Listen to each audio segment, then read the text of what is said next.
Ce soi-disant miracle d'un cadavre prétendu ressuscité. Après 3 jours de décès, une chose est sûre. Après avoir visionné cette vidéo, et après avoir exposé les 15 détails incroyables qui trahissent cette supercherie religieuse, vous découvrez la fraude cachée derrière ce faux miracle, monté de toutes pièces, avec des faux acteurs, dont les talents restent à désirer. Première remarque.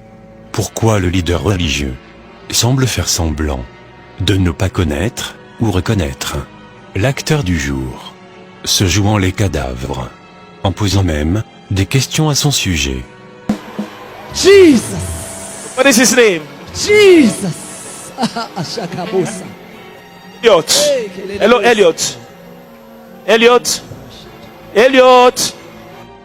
Alors que l'acteur ici, se jouant les morts, ressemble étrangement à un membre du staff ministériel, qui était même son caméraman personnel, durant des séances de délivrance similaires. Et cela, quelques années précédentes. Coïncidence ou réalité, le discernement de chacun le situera. Deuxième remarque.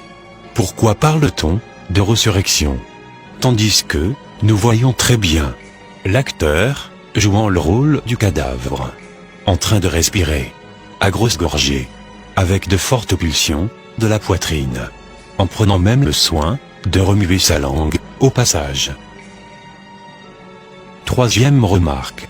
Pourquoi continue-t-on de parler de résurrection, tandis que le leader religieux lui-même confesse publiquement que son cadavre du jour respire déjà, et cela avant même de lui administrer la fameuse prière de résurrection. Can you see he's breathing? Hey!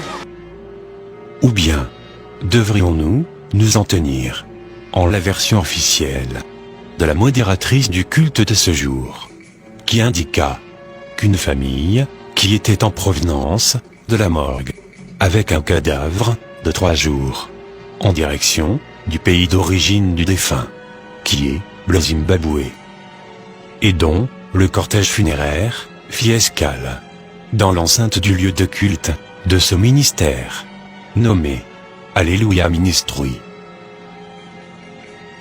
Et que toujours selon ses dires, dès que le corbillard franchit le seuil du portail du ministère, les membres de sa famille constata, d'après eux, que les doigts du cadavre se mirent à bouger. C'est alors que la modératrice du culte vint alerter le leader religieux de ce ministère. Écoutons-la avec ses propres explications. Something is happening as the funeral parlor drove over the church door. The next door neighbor that came with him said, "It seems like the fingers of this dead corpse is beginning to move." Mais cette explication de la modératrice du culte n'est malheureusement pas convaincante, et cela nous ramène à notre 4e remarque, qui est comme suit. Comment les membres de la famille ont-ils constaté les doigts du cadavre bouger dans un cercueil sans vitre de vision, en plus avec une couverture qui ne révèle aucunement la position du corps? 5e remarque.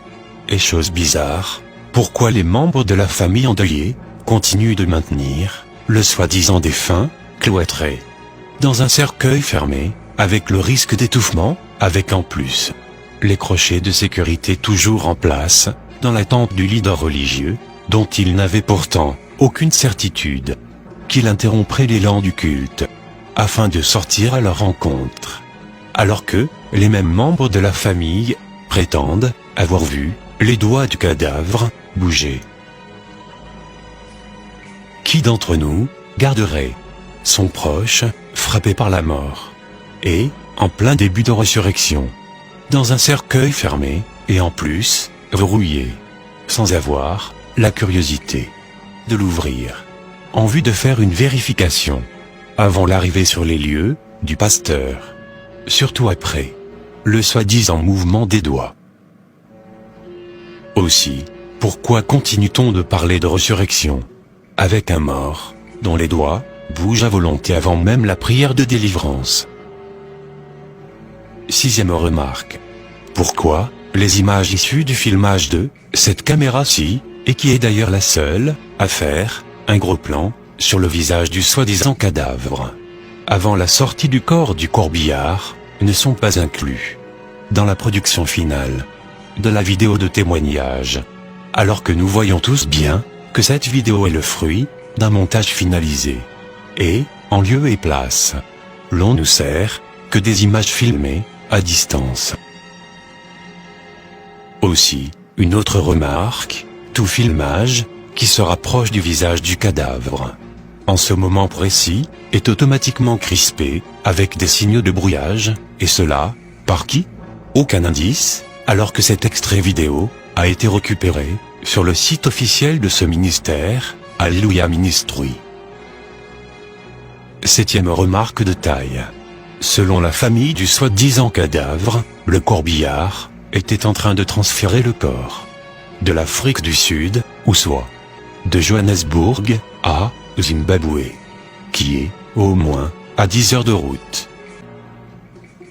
Alors, quelle morgue sérieuse ne va pas prendre le soin de préparer un cadavre de 3 jours, à un si long voyage, à risque? Et cela, avec un embobement en bonne et due forme. Lorsque nous recevons les corps, après avoir signé les fiches de IFT, nous recevons les fiches. Maintenant, nous avons l'obligation de faire le traitement, soit l'embaumement. Avec des bouts de coton dans les narines du cadavre, afin d'empêcher l'air d'infecter le cadavre, en s'introduisant par ses narines. Ou même, pourquoi aussi la morgue n'a-t-elle pas fermé la bouche de ce soi-disant cadavre, par force, avec des moyens médicaux, pourtant connus de tous les services funèbres, et cela, afin d'éviter que l'air contamine le cadavre par la bouche, et occasionne ainsi un gonflement du corps, qui accélérait sa putréfaction. Et beaucoup plus important, pourquoi ces mesures préventives n'ont-elles pas été respectées, afin d'éviter de contaminer les autres occupants du corbillard, pourtant vivants, avec des bactéries qui s'échappent des narines sans protection et de la bouche, laissée ouverte, du cadavre? Alors pourquoi cet acteur ici sort du cercueil, la bouche ouverte, et les narines sans protection, avec des bouts de coton? La réponse est toute simple, puisque cet acteur, pas du tout impressionnant, n'a jamais été mort, alors, le faire causerait son étouffement, ce qui serait un meurtre. Comédie religieuse de ce leader religieux et ses faux acteurs, qui a même été imité par de nombreux internautes à travers le monde entier en guise de moquerie.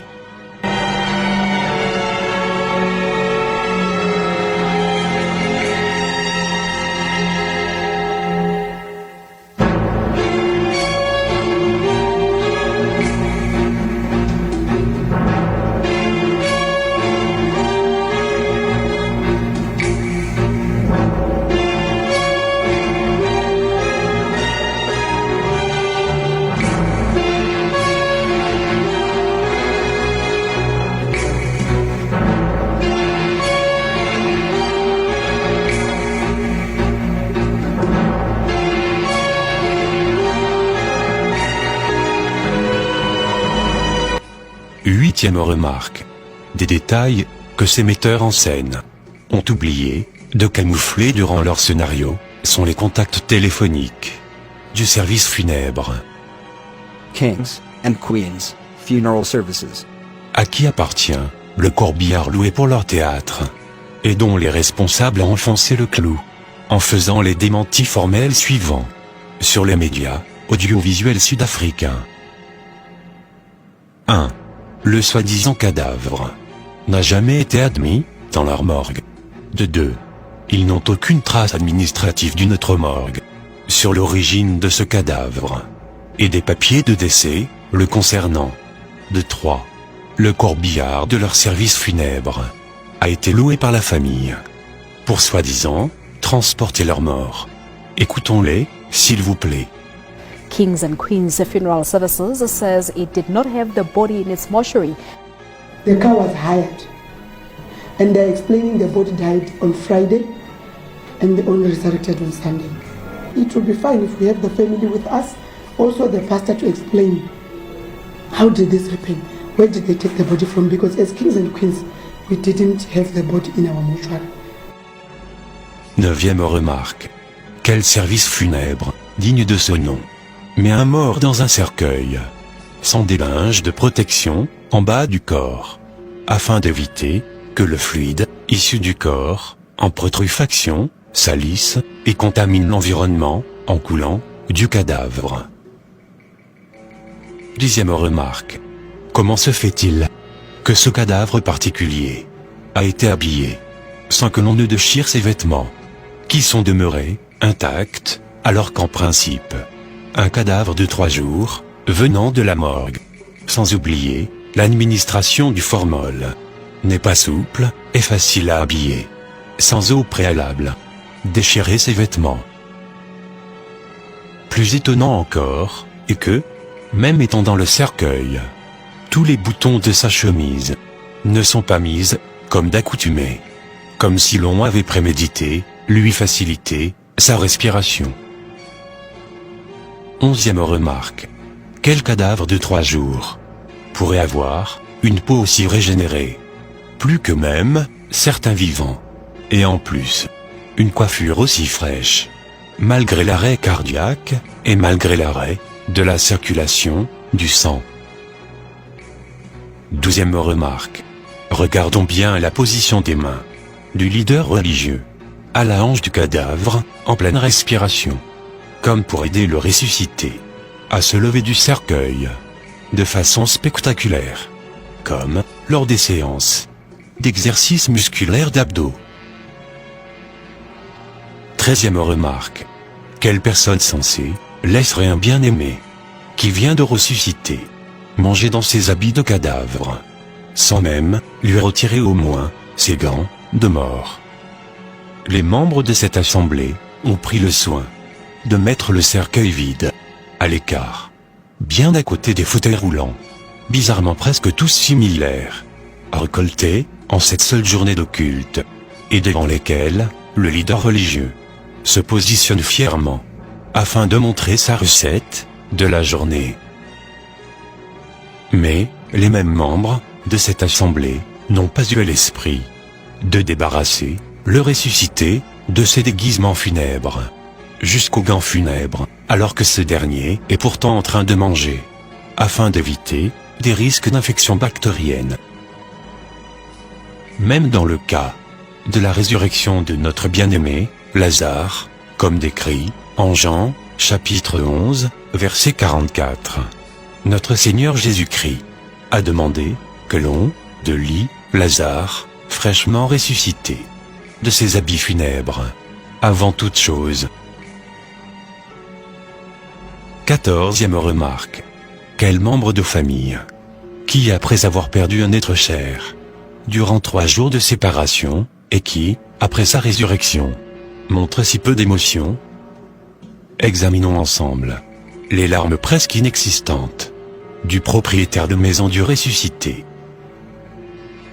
À présent, examinons l'attitude étrange de celui qui est supposé être le frère du ressuscité.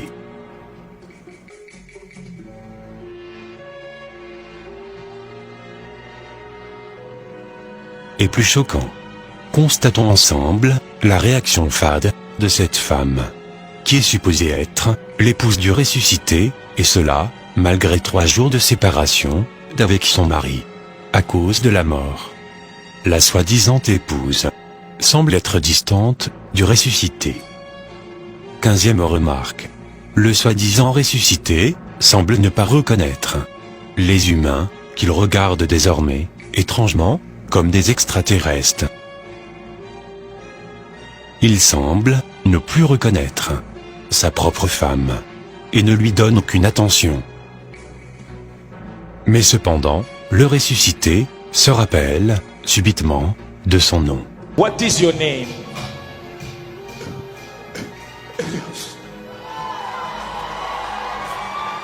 You didn't hear that. What is your name? Et encore plus fascinant, le ressuscité n'a pas perdu sa mémoire sur les plats appétissants de cette terre des hommes, humains, qu'il semble pourtant ne plus reconnaître.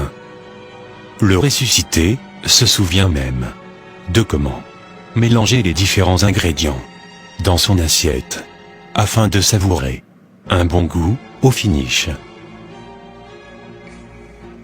Pour conclure cette vidéo, sachons que notre Seigneur Jésus-Christ continue de faire des miracles. Mais cela ne nous empêche pas de discerner l'esprit derrière tout miracle, afin de vérifier si ces derniers viennent véritablement de l'Éternel, notre Père Céleste, ou à l'opposé, des profondeurs du royaume des ténèbres.